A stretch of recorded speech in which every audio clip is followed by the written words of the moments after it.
Pemirsa, saat ini saya berada di salah satu rumah warga di Tanjung Kamuning. Alhamdulillah dalam proses sosialisasi dan juga silaturahmi Bapak Ismail Satrianto sebagai caleg dari Partai Umat. Oke, dan saya bersama Pak Agus Rustandi sebagai tokoh masyarakat dan juga di beberapa LSM, dan sekarang sudah pensiun sepertinya begitu ya Pak Agus. Mungkin ini ada harapan apa saja sih ke depannya, atau mungkin punya ide atau juga mungkin ada hal-hal yang perlu disampaikan untuk caleg Pak Ismail Satrianto supaya ke depannya lebih baik dalam proses perubahan begitu. Alhamdulillah, terima kasih dipertemukan. Kalau dari pihak kami, terutama tadi karena udah tidak terlalu aktif, jadi bisa masuknya ke mantan. Nah Iya. itu ada kekuatan mantan yang lagu saya mau ke mantan. Nanti Dari sisi usahanya, UMKM-nya, kami akan dukung di sisi pengembangan lembaga keuangannya, yaitu Lumbung Harta Pak. Nanti mungkin ada titik-titik yang bisa dikoordinasikan karena suara A tidak semua ke A, pasti ada variasinya. Nah, mudah-mudahan dengan berkembangnya Partai Umat, Bapak sendiri yang turun, berarti karya-karya Bapak bisa memotivasi yang lainnya sehingga Lumbung Harta pun bisa berkembang di tiap daerah, Pak. Terima kasih. Oke, jadi itu mungkin ya dari program Pak Agus Rustandi memberikan saran untuk ekonomi umat di Lumbung. Enggak, ekonomi umatnya sudah berjalan sama Sudah Bapak. berjalan. Kami hanya menjalankan lembaga keuangannya. Jadi Oke. Lumbung Harta bisa dukungannya dengan program-program Bapak udah jauh. Ini masih Iya. nempel aja, Pak. Tapi saya ingin tanya ya, nanti saya ingin tanya. Boleh ya? Ya silakan Ya ini ya. untuk menanggapi Pak. Jadi begini, program saya itu yang prioritas utamanya adalah masjid sebagai pusat kesejahteraan umat. Jadi bagaimana peranan masjid itu kan sudah ada di mana-mana masjid itu ya. Lalu orang-orang yang mengisi masjidnya kan sudah biasa itu orang-orang berpendidikan, orang yang Paham. orang yang paham lah, ada yang dari keluaran dari pesantren ya, lalu ada yang dokter Andes, S1, S2, bahkan doktor, bahkan profesor. Mereka datang ke masjid selalu merendahkan hatinya ya di hadapan Allah. Jadi orang-orang masjid lalu membangun masjid juga partisipasinya sudah luar biasa ya. Mereka menyumbang ya sudah biasa lah gitu. Tetapi yang jadi sekarang menjadi PR itu bagaimana masjid sesuai dengan fungsinya, yaitu untuk membangun kesejahteraan umat. Jadi di masjid itu kan sekarang pendidikan di Indonesia itu lamanya pendidikan hanya 7,2 tahun ya. Di SMP 2 bulan lah begitu. Ini ya luar biasa ini. Nah dengan adanya masjid, diberdayakan masjid, ini bisa di sana ada paket A, paket B, paket C begitu. Bisa ada perguruan tinggi online begitu ya. Jadi ada perguruan tinggi online di masjid itu di masjid, sehingga di meskipun berada di mana saja kesempatan untuk berpendidikan lebih tinggi, lamanya pendidikan lebih tinggi bisa lebih cepat terangkat begitu dengan program membangun masjid sebagai kesejahteraan umat itu, di mana penyantunan beasiswa dari masjid, pengurus masjid harus ke S2 begitu ya, dan sebagainya. Jadi inilah, dan dengan berkaitan dengan lumbung lumbung harta ini, apa bisa ini diterapkan di seluruh masjid-masjid yang ada nanti kalaulah saya menjadi ini ya, regulasi nanti dari pemerintah pusat, nanti regulasi dari pemerintah dari provinsi Jawa Barat atau kabupaten ya, ini supaya ada peningkatan manajemen masjid, ada regulasi anggaran belanja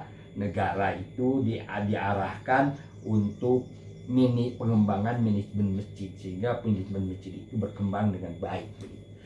Dengan lumbung harta ini bagaimana nih, ada hubungan? Pak, sebenarnya saya itu mengarah ke lumbung harta itu karena pergerakan Bapak yang tidak berhenti. Bapak dari Malaysia, dari mana, pergerakan Bapak tidak berhenti. Bapak mau diejek apa, Bapak mau disebut apa, pergerakannya tetap tidak berhenti. Bapak pernah masuk ke desa, entrepreneur di desa. Nah, Kenapa jadi lumbung harta? Lumbung harta mah lebih dikenal sama mereka daripada Baitul Mal yang pengenalannya seolah-olah Iya, iya. orang Islam saja. Ini buat Iya. semua Pak. Jadi bukan sekadar masjid. Karena setiap datang orang pasti nanya, sok sabaraha duitna orang menangna, kakara rek nyoblos. Kan teu kaharti Pak, 50.000 jadi jelas. Jelas. Dan jelas-jelas bakal termasuk haram juga Pak, Iya. karena sistem suap mengatur jalan.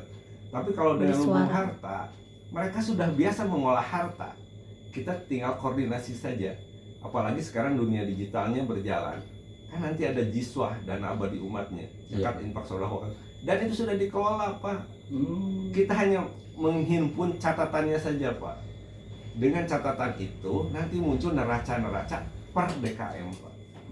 Iya, iya. Kalau neraca per DKM muncul, nggak usah repot-repot ngurus Bank Emo karena akan berhenti sendiri Pak. Iya, iya. Kemarin setingkat cawapres aja tidak bisa jawab untuk itu, tapi dengan Allahu Akbar. itu kan sudah jalan. Bapak sudah lebih duluan jalan. Kami hanya mengikuti bagian terkecil dari upaya Bapak.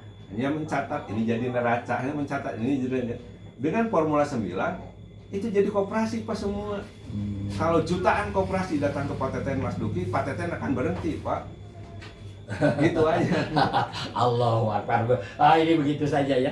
Ya Pak, ini Pak. Ya, Sebagian ada mungkin ada Oke, terima kasih. Itu bisa bersinergi atau terkonektivitas antara lumbung harta dan juga pengembangan ekonomi umat yang diawali dari masjid.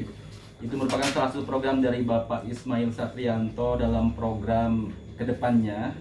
Meskipun misalkan mau jadi dewan atau enggak, tentu saja program itu akan terus berjalan sampai akhir hayatnya. Amin. Oke, jadi buat semua pemirsa silahkan bisa berkonsultasi untuk masalah-masalah seputar motivasi bisnis dan juga tentang pengembangan ekonomi umat melalui nomor telepon atau juga bisa datang langsung ke Jalan Tanjung Raja Sate atau juga Jalan Ciledug Kucuci. Silahkan.